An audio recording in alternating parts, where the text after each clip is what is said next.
Баршаңызға сәлем, құрметті оқырмандар.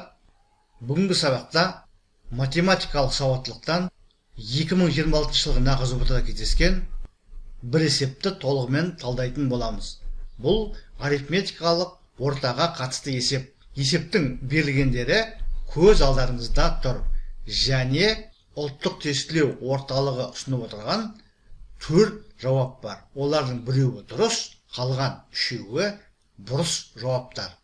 Шешуі: арифметикалық ортаны табу үшін барлық бал сандарының қосындысын, яғни барлық балдарды қосамыз да бағалардың санына бөлеміз.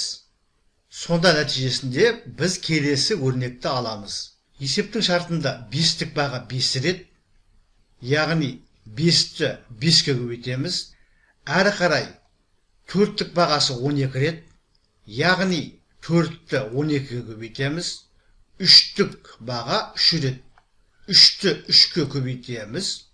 Сосын бұлардың барлығын қосамыз, нәтижесін 20-ға бөлеміз. Себебі бізде 20 баға бар. Мұна жақша ішіндегі өрнектің мәні есептейтін болсақ 82-ге тең. 82-ні 20-ға бөлеміз, нәтижесінде 4,1 шығады. Сонымен есептің жауабы 4,1 С пункті екен.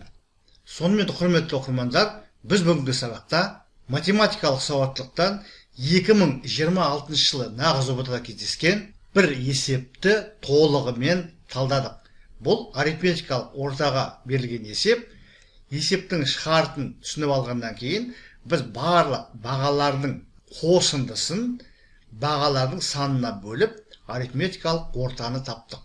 Егер материал ұнаса, лайк қойды ұмытпаңыздар. Мен бұдан әрі де осы тақырыпқа қатысты, яғни математикалық сауаттылықтан ұбт-ға қатысты есептерді талдап, каналға жүктеп отыратын боламын. Зейін қойып тыңдағандарыңыз үшін көп рахмет. Келесі кездескенше.